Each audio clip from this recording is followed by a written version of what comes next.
Shalom, shalom, gloire au Seigneur, shalom à tous, shalom à tous nos frères qui nous reçoivent maintenant. Nous sommes en direct, nous vous saluons dans le beau nom de notre Seigneur, Jésus-Christ de Nazareth. Vous êtes donc à l'écoute de votre émission sur le chemin de la destinée. Nous voulons dire merci au Seigneur qui nous a donné la vie, la respiration, le mouvement et l'être. Nous commençons donc ces temps par la prière et nous sommes vraiment très heureux de vous savoir nombreux. Mais commençons ces temps par la prière pendant que vous êtes en train de partager, pendant que vous êtes en train d'appeler des frères, des sœurs, des mamans pour écouter la parole du Seigneur. Nous voulons commencer donc ces temps par la prière. Donc que les enfants aussi soient mis en contribution pendant ces temps. Vous pouvez appeler les amis, les frères, les cousins, les mamans, les tantes, pour qu'ensemble nous puissions glorifier le Seigneur. Prions tous ensemble. Notre Père, notre Dieu, nous te sommes ainsi reconnaissants. Toi qui nous as donné toutes choses par ton esprit, toi qui nous fais vivre, toi qui prends soin de notre corps, de notre âme, de notre esprit. Nous te sommes donc reconnaissants, Seigneur, toi qui fais toutes choses bonnes en ton temps. Nous voulons te présenter, Seigneur, ces temps. Nous voulons que tu sois avec nous, que ta présence soit au milieu de nous. Laisse que ton nom soit glorifié pendant ces temps et pendant ces moments. Nous nous levons au nom puissant de Jésus contre toutes les forteresses, contre tous les esprits méchants dans l'air qui voudraient mettre un terme à ces moments ou briser ces moments. Merci, Seigneur, pour ta puissance au milieu de nous. Merci pour la guérison. Merci pour toutes choses. Merci pour la forme que tu nous donnes. Merci également pour tous ceux qui nous regardent. Que ton nom soit béni, que ton nom soit glorifié. Au nom puissant de Jésus, nous avons ainsi prié. Amen. Donc nous rendons grâce au Seigneur pour vos vies. Pour ceux qui nous regardent depuis la Chine, je pense à la sœur Boulende. Nous saluons donc tous ceux qui sont connectés. Nous pensons à la sœur Béatrice qui a eu du mal un peu à nous recevoir. J'espère qu'elle nous reçoit. Nous saluons donc les hommes, les femmes de Dieu dans la commune de Port-Gentil, mais également dans tout le Gabon. Merci donc de nous regarder.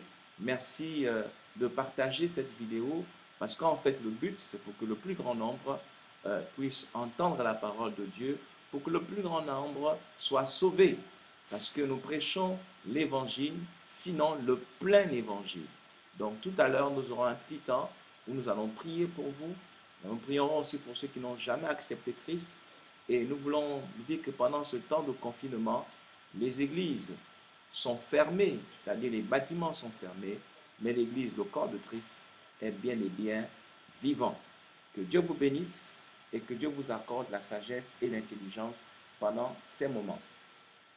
Alors le thème donc de cet après-midi, c'est l'absence, une mauvaise chose. L'absence, une mauvaise chose.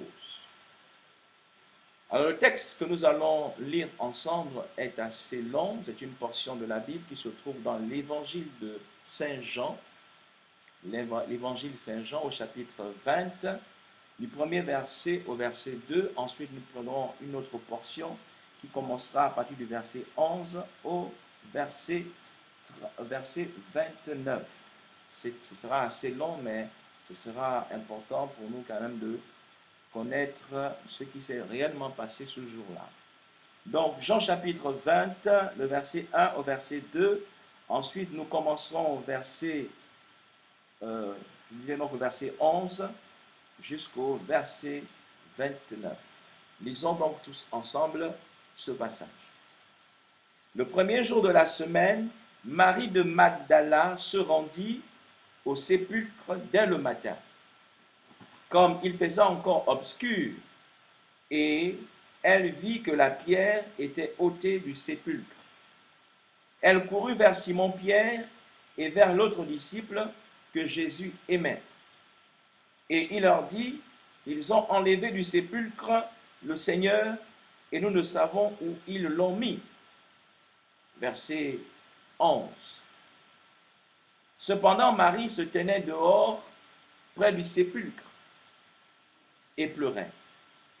Comme elle pleurait, elle se baissa pour regarder dans le sépulcre, et elle vit 2 anges vêtus de blanc, assis à la place où avait été couché le corps de Jésus. L'un à l'autre, l'un à la tête, l'autre aux pieds. Ils lui dirent, « Femme, pourquoi pleures-tu » Elle leur répondit, « Parce qu'ils ont enlevé mon Seigneur, et je ne sais où ils l'ont mis. » En disant cela, elle se retourna et elle vit Jésus debout. Mais elle ne savait pas que c'était Jésus. Jésus lui dit, « Femme, pourquoi pleures-tu? Qui cherches-tu » Elle, pensant que c'était le jardinier, lui dit, « Seigneur, si c'est toi qui l'as emporté, dis-moi où tu l'as mis, et je le prendrai. » Jésus lui dit, « Marie. » Elle se retourna et lui dit en hébreu, « Rabouni », c'est-à-dire maître. Jésus lui dit, « Ne me touche pas, car je ne suis pas encore monté vers mon Père, mais va trouver mes frères et dis-leur que je monte vers mon Père et votre Père, vers mon Dieu et votre Dieu. » Marie de Magdala alla annoncer aux disciples qu'elle avait vu le Seigneur et qu'il lui avait dit ces choses. Le soir de ce jour, qui était le premier jour de la semaine, les portes du lieu où se trouvaient les disciples étant fermées, à cause de la crainte qu'ils avaient des Juifs, Jésus vint, se présenta au milieu d'eux et leur dit, « La paix soit avec vous. » Et quand il eut dit cela, il leur montra ses mains et son côté. Les disciples furent dans la joie en voyant le Seigneur. Jésus leur dit de nouveau, « La paix soit avec vous. Comme le Père m'a envoyé, moi aussi je vous envoie. » Après ces paroles, il souffla sur eux et leur dit, « Recevez le Saint-Esprit. Ceux à qui vous pardonnez les péchés, ils leur seront pardonnés. Et ceux à qui vous les retiendrez, ils leur seront retenus. » Thomas, appelé Didyme, l'un des 12, n'était pas avec eux lorsque Jésus vint. Les autres disciples lui dirent donc, « Nous avons vu le Seigneur. » Mais il leur dit, « Si je ne vois dans ses mains la marque des clous, et si je ne mets mon doigt dans la marque des clous, et si je ne mets ma main dans son côté, je ne croirai point. » 8 jours après, les disciples de Jésus étaient de nouveau dans la maison, et Thomas se trouvait avec eux. Jésus vint, les portes étant fermées, se présenta au milieu d'eux et dit, « La paix soit avec vous. » Puis il dit à Thomas, « Avance ici ton doigt et regarde mes mains.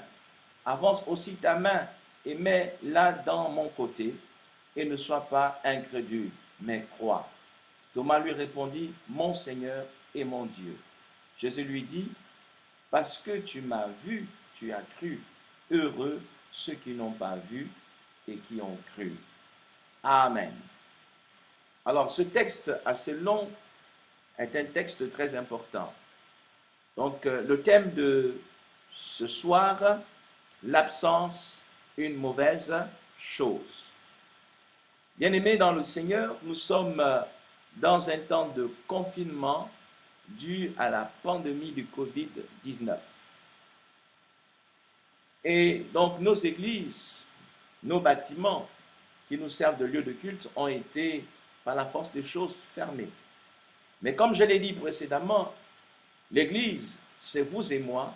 L'Église, c'est le corps vivant de Jésus. Et puisque Jésus est la tête de l'Église, nous sommes alors vivants. Alors, il y a une histoire merveilleuse qui se trouve dans les Écritures. C'est la résurrection, n'est-ce pas, de Jésus. Jésus qui s'est ressuscité donc le premier jour de la semaine, et Marie de Magdala va au sépulcre pour, d'après d'autres évangiles synoptiques qui précisent pourquoi elle est allée pour embaumer le Seigneur, parce que en effet, à la veille, 3 jours avant, cela n'a été pas possible. Donc elle se rend pour, n'est-ce pas, faire cet office, et elle se rend compte que la pierre a été roulée.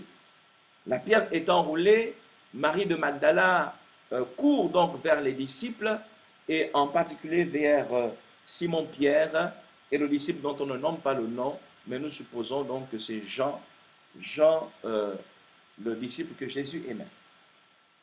Ensuite donc, les disciples Jean et Simon-Pierre vont aller effectivement se rendre compte des faits, et ils vont se rendre compte en effet que, autant pour moi pour la répétition, ils vont donc se rendre compte que le sépulcre, la pierre a été évidemment roulée.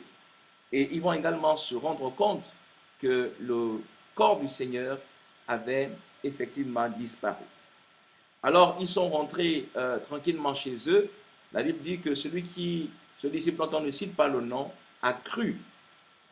Il a cru, mais la Bible nous dit clairement qu'il ne comprenait pas les Écritures, il ne comprenait pas exactement ce que ça voulait dire vraiment résurrection.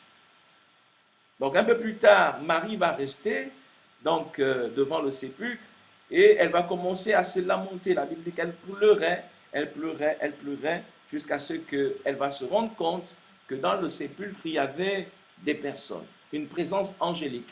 Donc, et elle va se rendre compte qu'il y avait 2 anges, un du côté de la tête, un du côté du pied, et elle va prendre un peu peur, mais elle va se rendre encore compte qu'il y a une 3e personne, et cette personne, c'était Jésus, et elle ne l'a pas reconnu tout de suite, mais un peu plus tard, elle a fini par reconnaître le Seigneur. Nous voulons donner un enseignement vraiment correspondant à ce texte, et le verset, à partir donc du verset 19, nous voyons que le soir de ce même jour, Jésus est entré dans la maison, dans la pièce où se réunissaient les disciples. Et lorsqu'il est entré, il a trouvé les disciples, et automatiquement, la Bible dit, il a prononcé ces paroles, verset 20, et quand il eut dit cela, il leur montra ses mains et son côté. Les disciples firent dans la joie en voyant le Seigneur. Donc il a dit premièrement, la paix soit avec vous. Bien-aimés dans le Seigneur, l'absence est une mauvaise chose. Et un certain Thomas l'a expérimenté. Thomas, appelé Didyme, de son nom grec, parce que le didyme c'est en français. En fait, le mot grec, c'est didoumos. Didoumos, c'est le grec, mais en français, on prononce didyme, qui veut dire en grec jumeau. Il semble que l'apôtre Thomas était jumeau, et son jumeau était une fille, une femme, et elle s'appelait Lysia. Donc, notre frère, donc Thomas, était absent. Mais lorsque le Seigneur vient rencontrer les disciples qui ont peur, qui se cachent, parce qu'ils ont peur des Juifs, parce qu'ils étaient dans cette chambre en train de prier certainement, ou se poser des questions et dire est-ce que réellement le Seigneur est ressuscité? Parce que Marie de Magdala, Simon-Pierre et le disciple que Jésus aimait, ces 3 disciples étaient en train de dire à ceux qui étaient venus que Jésus est réellement ressuscité. Nous l'avons vu. Enfin, Marie était d'accord qu'elle avait vu Jésus, et elle cherchait à convaincre les autres. Par contre, Simon-Pierre et le disciple dont on ne cite pas le nom dans cet évangile n'avaient pas vu Jésus, mais ils avaient vu que le sépulcre, en effet, était vide. Mais Marie affirmait que Jésus était vivant. Elle veut donc annoncer cette bonne nouvelle aux disciples. Et donc, pendant qu'ils étaient là, ce soir-là, Jésus est apparu, n'est-ce pas, aux disciples.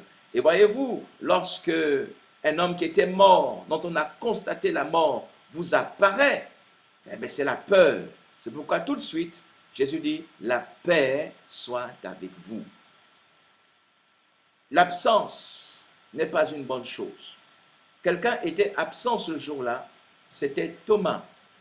Mais voici 6 choses que nous bénéficions lorsque nous sommes présents dans nos assemblées, lorsque nous sommes présents, lorsque une prédication est donnée. Voyez-vous, lorsque on prêche l'évangile, Jésus est au milieu de nous.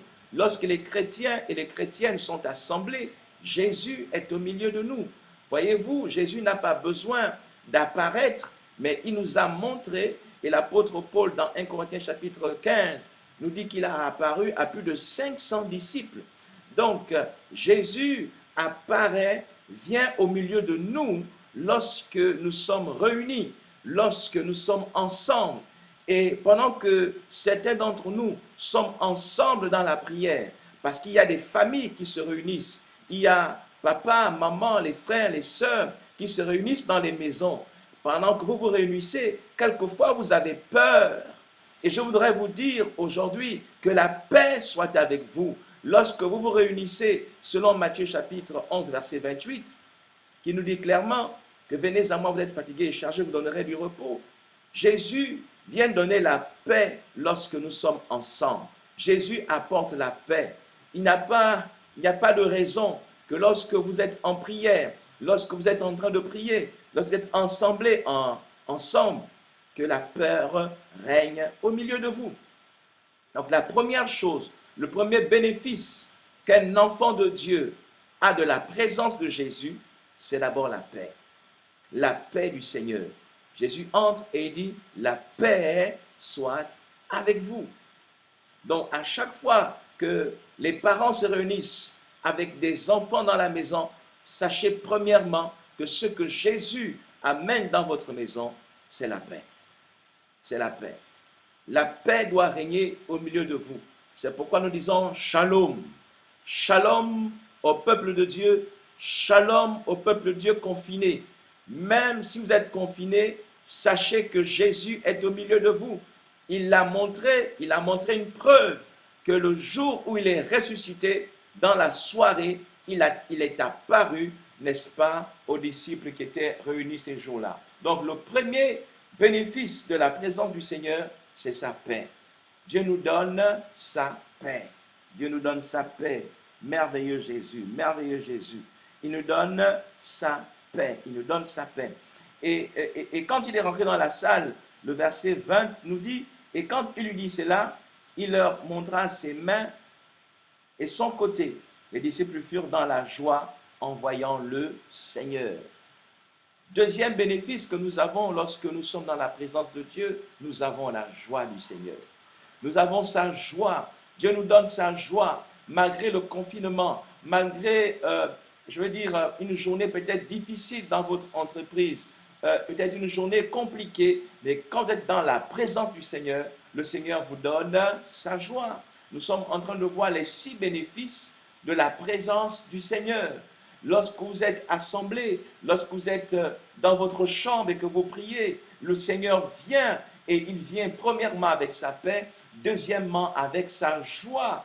Et quelqu'un a dit, la joie du Seigneur est ma force. C'est une force que d'être dans la joie. Lorsqu'ils ont vu le Seigneur, lorsqu'ils ont vu ses marques sur les mains, lorsqu'ils ont vu les marques sur son côté, la Bible dit que les disciples étaient dans la joie. Oh, puisse le peuple de Dieu être dans la joie. C'est le moment de louer le Seigneur. C'est le moment de chanter des cantiques. C'est le moment de chanter de louanges dans vos maisons. Acclamez le nom du Seigneur. Louez le Seigneur dans vos maisons. Mettez des louanges. Louez le Seigneur. Montrez votre joie. C'est le moment de montrer votre joie. Montrez que le Seigneur est au milieu de vous. Montrez que le Seigneur vous a donné la paix. Montrez que le Seigneur vous a donné la joie. Vous devez avoir la joie dans votre cœur, mais elle doit être également manifestée. Elle doit être manifestée par le chant, par la louange, louant Dieu de tout notre cœur, de toute notre force, de toute notre âme. C'est le moment, pendant ce temps de confinement, de louer le Seigneur. Lorsque nous sommes dans la joie, nous le louons de toute notre force. verset 21, Jésus leur dit de nouveau, la paix soit avec vous. Comme le Père m'a envoyé, moi aussi je vous envoie. L'absence est une mauvaise chose. Voilà que Jésus donne une mission aux disciples en disant que de la même manière que Dieu m'a envoyé, je vous envoie aussi. En fait, lorsque nous sommes dans la présence de Dieu, le troisième point, c'est que Dieu nous donne une vision. Dit de la même manière que Dieu m'a envoyé, moi également, je vous envoie. Je vous envoie. C'est un message. Voyez-vous, quelqu'un peut prêcher un message et lorsque vous êtes absent, il peut avoir un problème de traduction. La personne peut mal transcrire, traduire ce que le message qui a été donné. Jésus a donné un message particulier et nous verrons un peu plus bas le sens du message. Parce que le troisième point qui dit, que je vais retenir ici, après ces paroles, il souffla sur eux et leur dit, recevez le Saint-Esprit. Quatrième point, n'est-ce pas? Quatrième bénéfice, ils ont reçu la puissance. Et le cinquième point, Jésus a éclairé, n'est-ce pas, ce qu'il était en train de dire. Il va dire, ceux à qui vous pardonnerez les péchés, ils leur seront pardonnés. Et ceux à qui vous les retiendrez, ils leur seront retenus. Bien-aimés dans le Seigneur, lorsque nous sommes dans la présence de Dieu, lorsque Jésus vient au milieu de nous, même si nous ne voyons pas de nos yeux, comme l'ont vu Marie, Pierre, Jean et les autres qui étaient réunis, mais Jésus fait la même chose jusqu'à aujourd'hui. La première chose qu'il te donne, c'est la paix, c'est le shalom. Il te donne sa paix. Deuxièmement, il t'accorde sa joie. Troisièmement, il t'accorde la vision. Il t'éclaire. Il te donne la parole. Il te donne la parole en te disant que de la même manière que Dieu m'a envoyé, je vous envoie. Donc, Jésus a donné un message en disant à ceux qui vous pardonnerez, à ceux à qui vous pardonnerez les péchés, ils leur seront pardonnés. Et à ceux à qui vous les retiendrez, ils leur seront retenus. Bien-aimés dans le Seigneur, même pendant ce temps de confinement, ne manquez pas d'être dans la présence de Dieu. Parce qu'il y a un bénéfice d'être dans la présence de Dieu. Et malheureusement, être absent est une mauvaise chose. Être absent, c'est manquer la présence de Dieu. C'est manquer la paix. C'est manquer la joie. C'est manquer la puissance. Parce que lorsque nous sommes réunis, Jésus souffle sur nous le Saint-Esprit. Or, quand le Saint-Esprit est soufflé sur nous, c'est la puissance que nous recevons. C'est la puissance de Dieu que nous recevons. Alors, venons alors à notre ami Thomas, appelé Didyme, appelé le jumeau. Dans d'autres textes bibliques, on parle directement du jumeau. Et Didyme, c'est en français, mais c'est un mot grec. C'est un nom grec qu'on prononce Didymos. Alors, donc, Didymos, qui veut dire jumeau. Alors, Thomas était un jumeau et Thomas, donc, était absent de cette réunion, de cette grande réunion, de ce jour où le Seigneur a visité certainement pour la première fois les disciples. Alors, Thomas vient plus tard et on lui fait état de la chose. On lui dit le Seigneur nous a apparu, le Seigneur nous a donné la joie, la paix, il nous a donné une mission, il nous a donné une vision. Alors Thomas dit, si je ne touche pas à ses mains percées, si je ne mets pas ma main dans son côté, je ne croirai point. Voyez-vous, quand vous êtes absent de la présence de Dieu, vous ne pouvez pas avoir la quintessence, vous ne pouvez pas avoir la profondeur de ce qui s'est fait. Lorsque vous êtes absent, vous êtes absent. Le jour où la puissance a été donnée, Thomas n'était pas là. Le jour où la mission a été donnée, Thomas n'était pas là. Le jour où le Saint-Esprit a été soufflé sur les disciples, Thomas n'était pas là. C'est une mauvaise chose d'être absent. C'est une mauvaise chose de ne pas être dans la présence de Dieu. Parce que vous serez toujours incrédule, vous serez toujours à redire, à ne pas croire, à avoir souvent des retenues. Et nous voyons que beaucoup dans nos assemblées, lorsque les gens sont absents, ils sont comme perdus, ils sont comme, c'est comme s'ils n'avaient pas connu le Seigneur. C'est comme s'ils n'avaient pas compris la parole de Dieu. Être absent est une mauvaise chose. Être absent est une très mauvaise chose. C'est pourquoi pendant ces temps de confinement, lorsqu'il y a des initiatives comme celle-ci, où nous prêchons l'évangile en ligne, où nous enseignons en ligne, ne manque pas ces moments. Parce qu'au travers même de ton écran, Dieu va relâcher la puissance de Dieu. Dieu va relâcher sa présence. Dieu va relâcher quelque chose te concernant. Ne méprise pas ces temps. Ne dis pas, comme nous ne sommes pas en assemblée, comme nous ne sommes pas réunis dans un lieu particulier, la puissance de Dieu ne sera pas là. Non, c'est une très mauvaise chose d'être absent. C'est une très mauvaise chose d'être absent. La puissance de Dieu n'a pas de barrière. Même au travers de l'écran, même à travers, n'est-ce pas, WhatsApp ou Facebook ou YouTube, Dieu est toujours capable de te toucher. Raison pour laquelle tu ne dois pas mettre ton espérance dans le bâtiment. Lorsque la parole de Dieu est prêchée, elle a autant de puissance qu'au travers d'un bâtiment. C'est une très mauvaise chose d'être absent. Alors Thomas qui était absent ne s'est pas réjoui lorsque le Seigneur était entré dans la salle. Thomas n'était pas là lorsque Jésus a montré ses mains et son côté sans que personne n'ait demandé quoi que ce soit. Oui, quand tu es dans la présence de Dieu, il y a des fois même, tu n'as pas besoin de faire des demandes. Dieu te donne, Dieu t'exauce sans même que tu aies demandé. Quand tu es dans la présence de Dieu, tellement de choses sont possibles. Tellement de choses deviennent possibles. Thomas qui était absent, Jésus l'a dit, Thomas, tu es incrédule.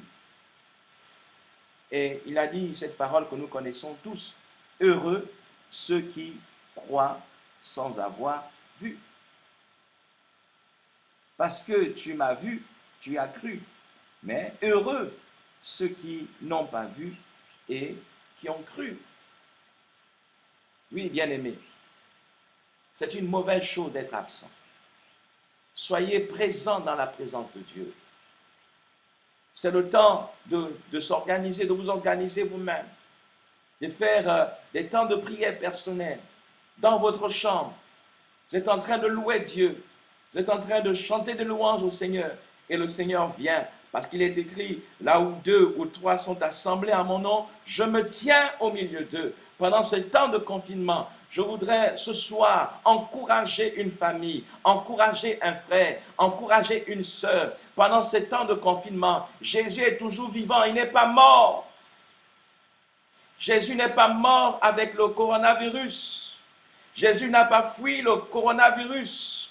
Il n'est pas rentré dans une grotte en attendant que le coronavirus puisse partir. Jésus est autant vivant qu'au temps des disciples que maintenant. Jésus est au milieu de nous. Jésus est dans votre maison. Jésus est dans votre chambre. Jésus est avec vous pendant que vous êtes en train de prier, pendant que vous êtes en train de louer Dieu. Jésus est au milieu de vous. Et lorsqu'il est au milieu de vous, il y a des bénéfices qu'il apporte. Le premier bénéfice, c'est la paix. Le deuxième bénéfice, c'est la joie. Le troisième bénéfice, c'est la puissance. Le quatrième bénéfice, c'est la vision. Dieu va te parler et te dire ce à quoi Dieu t'appelle. Bien-aimé dans le Seigneur, ne méprisez pas les faibles commencements. Sachez que le Seigneur est au milieu de vous.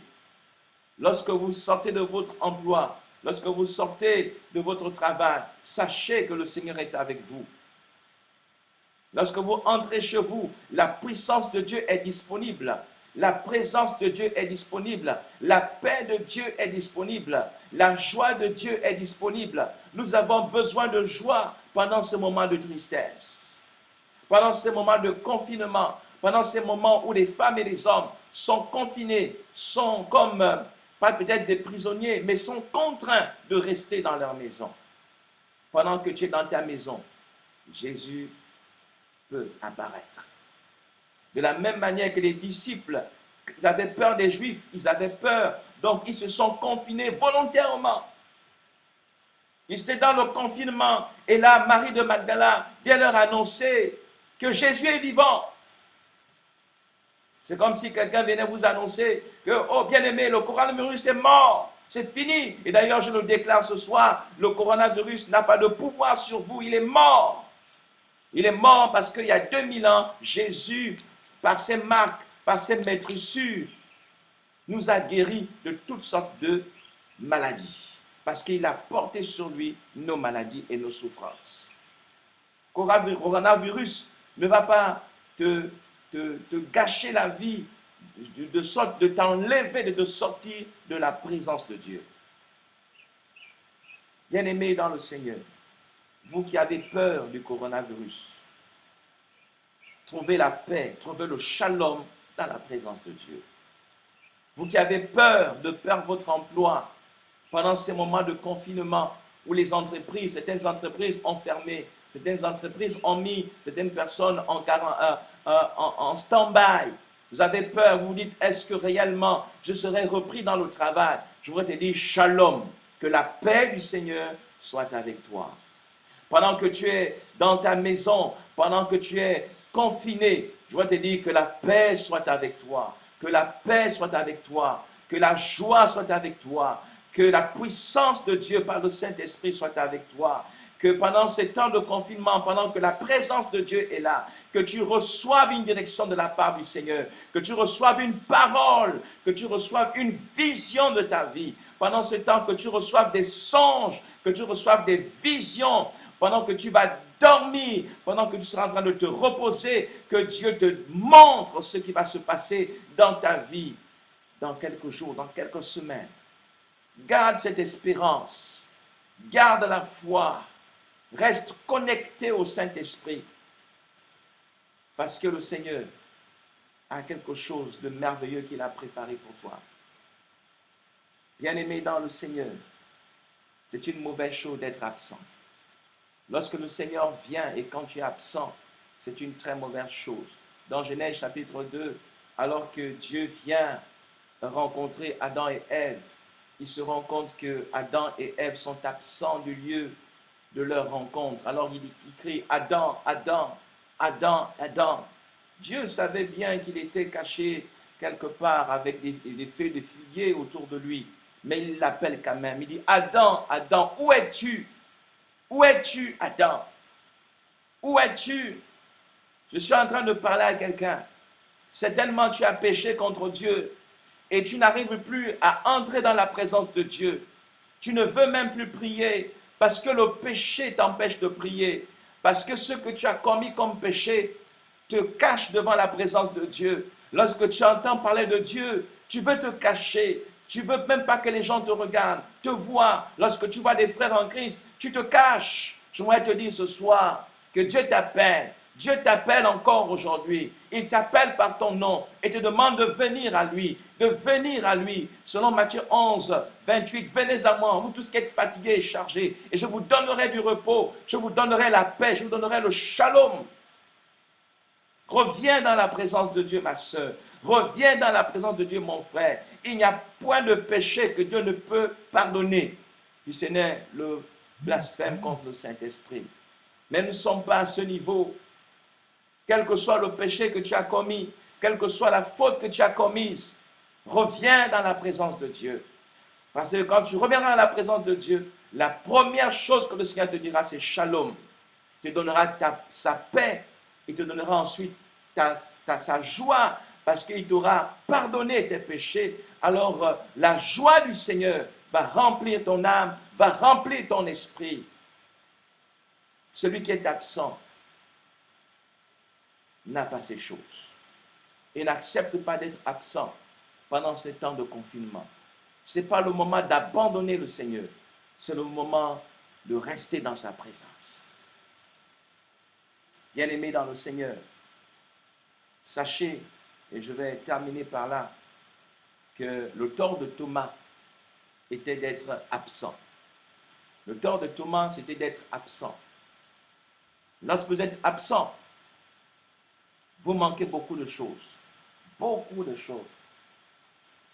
Quelqu'un peut te raconter la scène, mais tu n'étais pas là. Quand tu es présent, c'est nettement différent. Il faut être présent. Lorsque tu es absent, tu manques trop de choses. L'homme a tendance à ajouter ou à retrancher.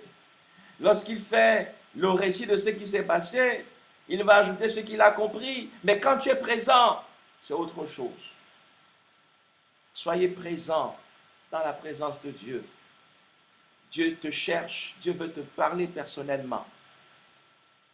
Dieu veut te parler personnellement, il veut t'encourager. Il veut t'encourager. C'est pourquoi ne manque pas de faire ton culte matinal. Ne manque pas de faire ton culte de soirée. Tu as besoin de ce culte matinal pour que le Seigneur vienne dans ta maison. Même si tu as peur de confinement, tu as peur de perdre ton emploi, tu as peur d'un certain nombre de choses, sache que tu as besoin de faire ton culte matinal le matin, d'être dans la présence de Dieu le matin, et le Seigneur viendra dans ta chambre. Il l'a promis. Il viendra, et lorsqu'il viendra, il t'apportera la paix, il t'apportera la joie, il te donnera la puissance, celle du Saint-Esprit, pour te permettre de vivre une vie victorieuse, pour que tu sois victorieux contre tous tes ennemis. Bien-aimé dans le Seigneur, c'est un moment favorable. C'est un moment favorable. Vous ne pouvez pas savoir, la puissance de Dieu est tellement disponible. Je la sens même ici pendant que nous sommes en train de prêcher. Elle est disponible. Elle est disponible pour toi. La paix de Dieu est disponible pour toi. La joie de Dieu est disponible pour toi. Il y a quelqu'un qui est en train de dire, qui me donnera la joie? Je ne suis jamais dans la joie. Il y a des femmes et des hommes qui, pour être contents, pour être dans la joie, sont obligés de se livrer de vin. Tu n'as pas besoin de prendre ce précieux breuvage, comme certains l'appellent, pour être dans la joie. La joie du Seigneur vient par sa présence. Bien-aimés dans le Seigneur, mesdames et messieurs, frères et sœurs, je voudrais terminer mon propos en vous disant tout simplement que être absent est une mauvaise chose. Ne soyez pas absent, soyez présent dans la présence du Seigneur. Invoquez Dieu pendant qu'il s'y trouve. Parce qu'il y a un temps où il ne sera plus là. Et quand il ne sera plus là, ce sera les temps de jugement. C'est pourquoi la Bible dit que ne négligez pas un si grand salut. Pendant que le salut est là, c'est le temps de revenir à Jésus. C'est le temps d'invoquer le nom du Seigneur. C'est le temps de ressentir sa présence. Parce qu'il y a un temps, il y a un jour qui a été fixé où la présence de Dieu vous sera complètement enlevée. Nous voulons vous dire merci. Avant de terminer ce temps, nous voulons prier avec vous. Et nous avons effectivement besoin également de savoir si vous n'avez jamais accepté Jésus-Christ dans votre vie comme Sauveur et Seigneur personnel, c'est le moment de prier avec nous. Si vous êtes là et que vous n'avez jamais donné votre vie à Jésus et que vous sentez dans votre âme ce besoin de donner votre vie à Jésus, c'est le temps et c'est le moment. Nous voulons également prier pour tous ceux qui sont tombés, qui n'ont plus de relation avec Dieu, qui ne prient plus, qui ne se mettent plus dans la présence du Seigneur. Nous voulons également prier avec vous. Nous allons courber nos têtes tout simplement et nous allons tous prier ensemble. Notre Père, notre Dieu, merci pour ces temps, merci pour ces moments. Je voudrais élever ma voix pour tous ceux qui veulent donner leur vie à Jésus. Ils sont là, Seigneur, ils nous regardent, ils nous écoutent. C'est toi qui peux toucher leur cœur. C'est pourquoi, oh Dieu, ceux qui donnent leur vie à Jésus, Je voudrais tout simplement les amener vers toi, Seigneur. Regarde-les, Seigneur. Vois leur cœur brisé et accepte-les, Seigneur, comme tes fils. Pardonne-leur leurs péchés, leurs péchés, leurs mauvais actes, et que ton sang précieux les lave puissamment. Et je demande à ce que tu inscrives leur nom sur le livre de vie. C'est au nom de Jésus que je te demande ces choses pour ces femmes et pour ces hommes qui se répandent devant toi. Je lève également ma voix pour prier, Seigneur, pour ceux qui ne viennent plus dans ta présence, ceux qui sont toujours absents, ceux qui ont toujours quelque chose à faire, ceux qui sont toujours affairés, loin des choses de Dieu. Ils sont toujours absents parce qu'ils sont à tel endroit, ils sont à un autre endroit de joie. Ils ne sont pas toujours là, ils sont toujours absents. Nous ne savions pas où était Thomas en ce temps-là. Certainement, il était chez lui. Certainement, il s'était caché ailleurs. Mais il avait manqué ta présence ce jour-là. Et beaucoup de choses qu'ont reçues les autres, il ne l'avait pas reçues. Seigneur, que je ne sois pas absent quand tu viens. Que je ne sois pas absent quand ta présence est là. Bénis ces femmes, bénis ces hommes. À toi toute la gloire. Au nom puissant de Jésus, j'ai ainsi prié. Amen. Gloire à Dieu, gloire à Dieu, gloire à Dieu. Excusez-moi, il fait chaud. Gloire à Dieu, gloire à Dieu. Shalom donc encore à tous. Nous voulons juste vous rappeler que vous pouvez nous suivre en amélioré, n'est-ce pas, sur notre page YouTube, Chris Makusa, notre page également Facebook, News Maranatha. Ce sont nos deux chaînes, donc la chaîne YouTube et ensuite la page Facebook News Maranatha. Marquez juste News Maranatha et vous tomberez, n'est-ce pas, sur notre page Facebook. Sur YouTube, marquez tout simplement Chris Makusa et vous tomberez sur notre chaîne. Que Dieu vous bénisse et à la prochaine. Libéré, Dieu t'appelle. Lève-toi et marche dans ta destinée. Dans ta destinée. Lève-toi et marche dans ta destinée. Cours, ne t'arrête Non, non, non, pas. tu es un champion.